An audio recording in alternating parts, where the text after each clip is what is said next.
Hello and welcome everyone back to another developer update for the Soul Device 2. This is the fourth update in the series, and I'd recommend checking out the other ones first, as I'm going to be building upon, pun intended, what I covered in those episodes. Previously I have covered the Soul Device, the Smelt Device, and the Ice Device, but today I'm going to be talking about the fourth device, the Saline Device, which just like all its predecessors is unique in what it does. And I have constructed this room specifically for showcasing the device.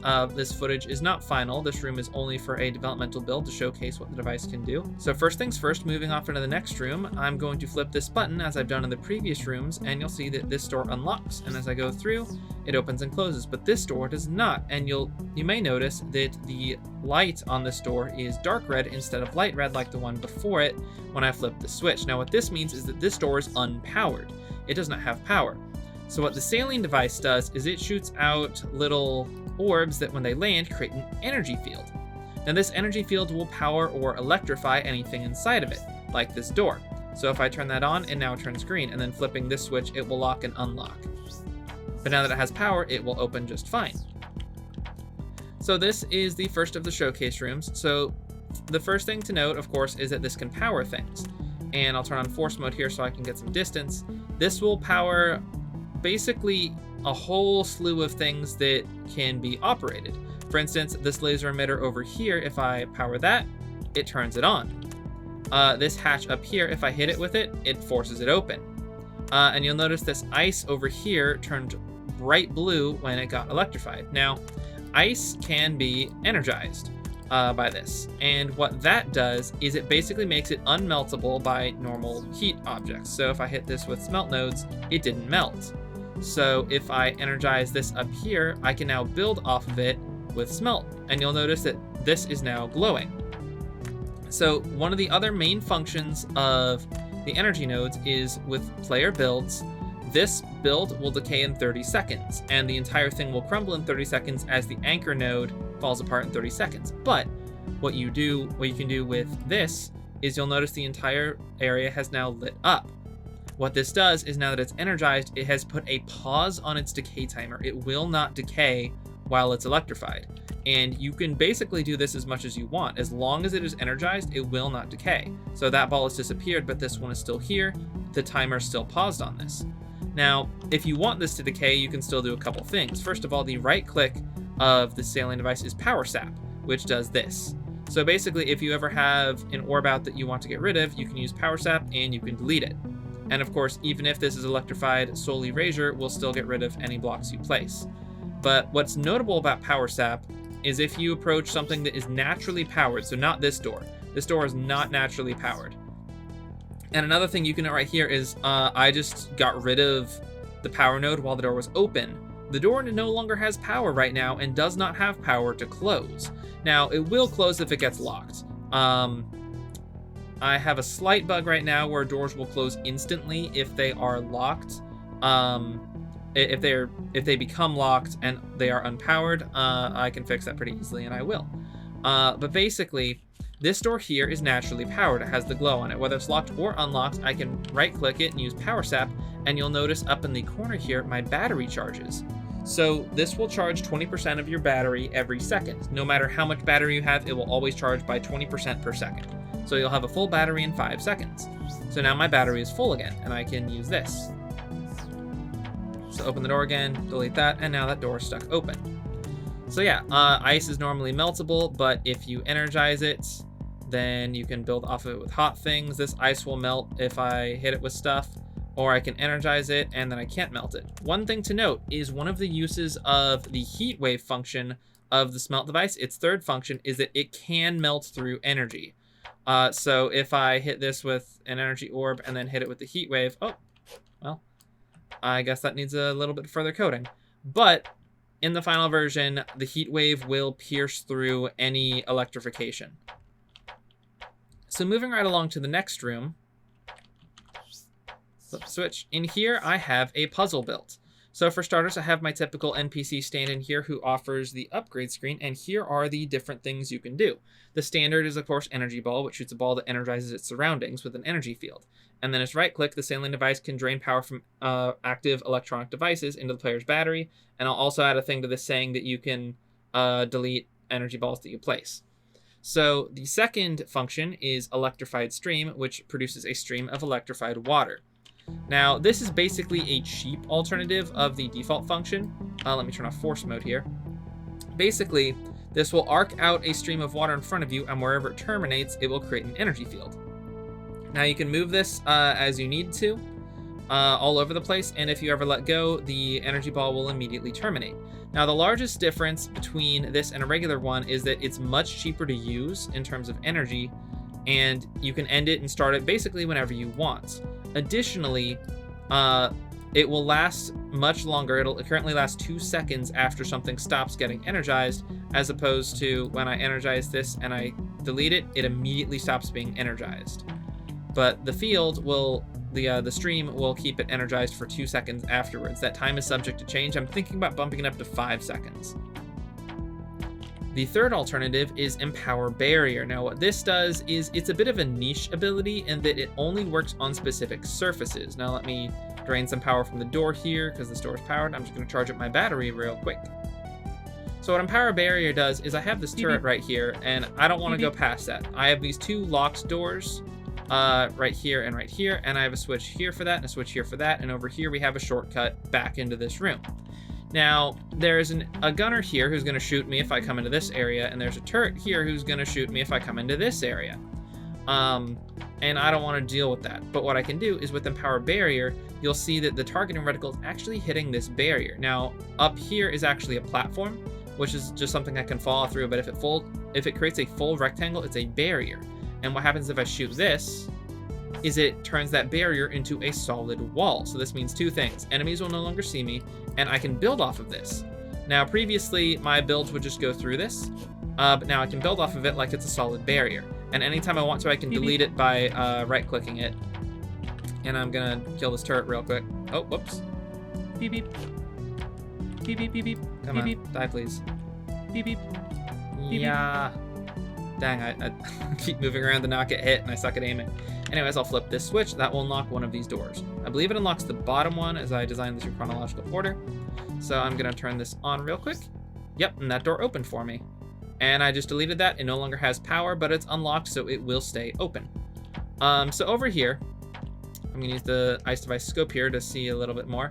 Now, there's nothing above this. So over here, there are a few solutions to these puzzles, and I like there to be multiple solutions. So if I wanted to, instead of Empower Barrier, I could just do that, and I could just cut it off. Over here, I could do the same thing. I could have done the same thing, but this is open. Now, as I designed this room, I happen to know that above this barrier is a buildable surface. So if I were to just shoot up, I would eventually get something, because above this is a barrier that I can build off of, but that won't always be the case in the game. You're typically just going to be working with what you can see, and you might not even have the scope. So there's 2 ways to handle this. You could use Generate Barrier to do this, or, oh, enemy saw me. He's just shooting randomly because he lost sight of me. What you could do is, if you want to sneak around the corner, you can shoot some ice onto this wall here. And I have now improved the targeting reticle so that if you aim the soul device or anything that reflects at an ice surface, the targeting reticle will then show you where it's going to land. So I'm going to do that. And I want to make sure this stays put, so I'm going to energize it. Also, one thing to note is that when enemies shoot your walls, they will take damage. They will begin to break. There are a couple exceptions to this. So first of all, if I come up here and the enemy begins shooting me, and I just throw this up, he'll begin shooting that, and it will break because it is not meant to take heavy damage. But if I energize it, it won't take any damage. Just as it won't decay, it won't take damage from an enemy. Additionally, if I get rid of that and I use Empower Barrier, this barrier is on a time limit. It will disappear after some time, but it has infinite health. Even if the enemy can no longer see me and is just shooting where he last saw me. So, yeah, so he lost sight and now it's just wandering around again. But this barrier has technically infinite health. It will decay after a while and you'll have to replace it. But yeah, and so what I'm going to do here is I'm actually going to solve this like that. I'm going to come up here and I'm going to flip this switch. I'm going to drop back down. And I actually don't want that enemy there because I happen to know that the area above is going to leave me wide open to enemy attacks because there's no ceiling and I'm heading up there next. So I'm going to go ahead and kill him by just arcing some shots over the edge there. And now that switch is flipped. And I don't want to waste all the energy of turning this on with an energy orb. So I'm just going to shoot. Oh, well, that was wrong. What I meant to do is use this. So I power that, open it up, and it's just lost power. There we go. And things like hatches and whatnot will, even if they lose power, hatches will automatically close if they are not active by switch or by power, but if the player is in the way, they will not close on the player. So now we have a puzzle. This is a pretty simple puzzle, but it might not be so on the surface. So basically we have up here, we have a laser emitter, and over here we have a laser receiver that I have changed the look of to look more receiver-ish. And so that receiver is tied to these doors, as is this crystal switch, so once I get through, I can deactivate the puzzle permanently. Now, what I need to do is open this hatch, and this hatch doesn't have a switch to just flip it and open it. And I also can't arc one of these shots over to it, and I can't shoot it through the wall, it just barely doesn't reach. So, the Electrified stream ain't gonna help me, and power barriers ain't gonna help me, but what I can do, and I'm actually going to come over here real quick and sap some power out of the elevator to charge my battery, because elevators have power too. Or they might not. Some elevators might not be powered, and you'll need to use an energy source to power the elevator to move on it. So one unique thing about power is that it can travel through player-made blocks. So what I'm going to do is I'm going to ice this wall. I'm going to use my targeting reticle to hit that surface. I'm going to build over here, and now that that is within range, I'm going to drop an energy node on that, and the energy travels through the player-made blocks into the door and opens it up, so that that laser is now hitting its receiver. And now I can go through, hit this switch, and I can erase the player blocks. The crystal's no longer receiving, but this switch is active, which opens this up. I also reserve the right to use all of these puzzles in the final game, but rest assured that there will be way more puzzles than what I'm showing off here. So now this is a very open room. So this room has one puzzle in it, but it's got multiple designs to it that build off of everything I've talked about in all my developer updates thus far. So for starters, I'm gonna walk over here a little bit. So down here we have a laser emitter. If we go up here, we have a crystal surface that will bounce off of, a bunch of ice, a 45-degree non-crystal surface, and then in here we have a green laser receiver, so that needs to receive a laser, a hatch in front of it, and a yellow laser to stand on. So the way to start this is, of course, pulling out the heat wave and getting rid of that ice, because that's going to get in the way. So the solution to this puzzle, as it would seem, is to get this laser onto this surface. Now this can be a little bit tricky because you have to get everything in place really quickly, because you only have so much time before your stuff decays. But remember, you can make your stuff stop decaying with energy. Now the energy ball itself is on a timer. I think it's 15 seconds. So once I turn on the laser's not going to be on for long, but everything else can be in place. And then I can just turn the laser back on afterwards. So what I'm going to do is I'm going to do this. Oops. I need a little bit more platform. Then I'm gonna turn this on there, and that's gonna activate both of those. And I'm going to jump up and shoot that. And I'm going to energize that. I'm going to re-energize this because that one's going to decay shortly. I'm going to take an estimated guess of this. Then do that. Then do that. Do that. I heard the door shut. I got it. Now I need to make it to the door before the system crashes. There we go. I made it to the door. So that is a possible solution to that puzzle. But there's another secret solution to this puzzle. Shoot, the door opened. So what I can do instead is this is a green receiver, right? So it needs a laser to hit it, but it doesn't care what kind of laser hits it. So what I can do instead is if I jump here, if I build here, and then I build here, if my angles are correct, then I'm going to energize this, and I'm going to re-energize that. Then I can do this, that. Oh, my angles were not correct. But that worked. So now if I'm quick, I don't have to be because I can just re-energize these. That system is now working. And now this door is permanently unlocked because I hit the switch, but that green receiver is now receiving a laser, and I can squeak through. So that's just one of the ways in which I'm planning on having multiple solutions to puzzles. Some solutions that look obvious are a little hard to pull off, and some solutions that, if you're clever, you can pull off in different ways. So I actually have two more things to mention. So I'm back here where there are these enemies that can shoot at me. And first of all is what electrification does to enemies. So if I turn off force mode and arc this, if I shoot this up here and the enemy is now caught in the electric field, the enemy is now under a status condition called shocked. You'll notice he's slowly losing health, and he can't move. He can't do anything. He is just stuck in place. So this is a good way to be paired with things like the smelt device, shotgun blast, where I can just unload tons of damage into an enemy and kill them very quickly. So it's a great supplement device to work with that. And then another very important facet of the device is its middle click function, which I forgot to go over earlier. So the middle click function is energy shield. Now, this varies from the ice shield in two key ways. First of all, it is a full body shield. Anything that comes at the player that this blocks, it is omnidirectional. So let me build up a little platform here that I can jump on, and I can turn this on. Beep, beep. And now you'll see that the bullets are bouncing off of the shield. It's slowly draining power. So another major difference is that the ice shield will only take power when it's activated and when it's hit. So every time it's hit, you'll notice I lose just a little bit of battery as the ice shield has to regenerate. There will probably be more of a visual effect of it regenerating when it gets hit in the final version. Whereas the energy shield will just drain power passively, but always block everything in all directions. Now, there's one exception to this, which is lasers. The energy shield will not block lasers. It will block basically everything except lasers.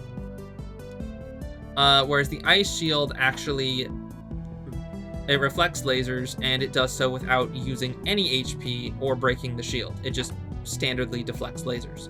So that's one thing that the ice shield still has over the energy shield. The other thing is completely unique to the energy field is if I activate it, as long as I have battery, I can swap to different devices while it's active, allowing me to have defense while I'm fighting enemies. So for instance, if I want to go fight this turret here with the smelt device and just deal massive damage to it while it can't do anything to me, I can just do this and boom, now it's dead. And so you'll notice that as soon as my battery runs out, if I'm not on the saline device, the shield turns off, which is kind of a double-edged sword there because while I'm using the shield, if I'm using other devices, my battery goes down even faster because both the shield and the device I'm using are using battery. So you kind of have to manage your battery while using it, but it is a very strong defensive tool. The other thing is it's not just good against that, but if I have like a really, really big player platform that I want to walk on, I can turn on the energy field and it will automatically energize whatever I'm touching or walking on. And so one final facet I want to show about energy is that it travels through all types of player blocks. So if I build like with some of the soul device here, and then I just add some smelt device here, and then I want to build off of this with ice, and then I want to energize this system, and now I want to build off it with smelt some more. Oh, okay, that ice isn't supposed to melt, but it won't melt in the final game. But yeah, so now I want to build off of this with ice, and then I can energize it, and the energy goes through this entire system. And now if this is rooted in a door or anything that accepts electricity, it will energize it, and this entire system is now energized. It's immune to damage from enemies, etc. It won't decay, and it travels through basically all types of blocks that a player can place. Helium nodes, energize that sucker. Icicles, ice on the floor, energize that stuff. Just clear. So one pseudo exception is clear nodes. So With clear nodes, these are a bit harder to energize because energy goes right through them. You can still energize them, but you have to energize them at the base because it won't stick to the platform itself, but you can still energize it. Another thing is that even though clear nodes act like barriers, you cannot empower them with barrier shot. So it's basically just a semi-permeable platform of its own type. And then there's Electrified Stream, which is just fun to wave around. Whee! Force mode. Yeah. It almost looks like the proton beam from Ghostbusters is what I compare this to. It's really fun. So yeah, this function is the most subject to change in the final version of the game. I'm still playing around with it because it's not quite as useful as I'd like it to be, but it looks so much. It's just fun to use. So one final thing worth mentioning is that when electrifying something like a laser with energy fields, only mechanical lasers will get energized. Crystal lasers will not. Crystal lasers are considered more of an environmental type, whereas these lasers are considered mechanical. So only these accept power in this regard. But that concludes everything I want to talk about for the Saline device. So thank you all for watching, and in future developer updates, I will be talking more about different mechanics in the game and showing off devices and how they interact with them. So things like more diverse enemies. There are multiple types of turrets, and there's multiple types of gunners in the game right now, as well as others that I might be planning in the future. There are other types of puzzles I can show off, other mechanics, and talking about things that I've implemented. But thank you for watching this developer update, and I'll see you guys next time.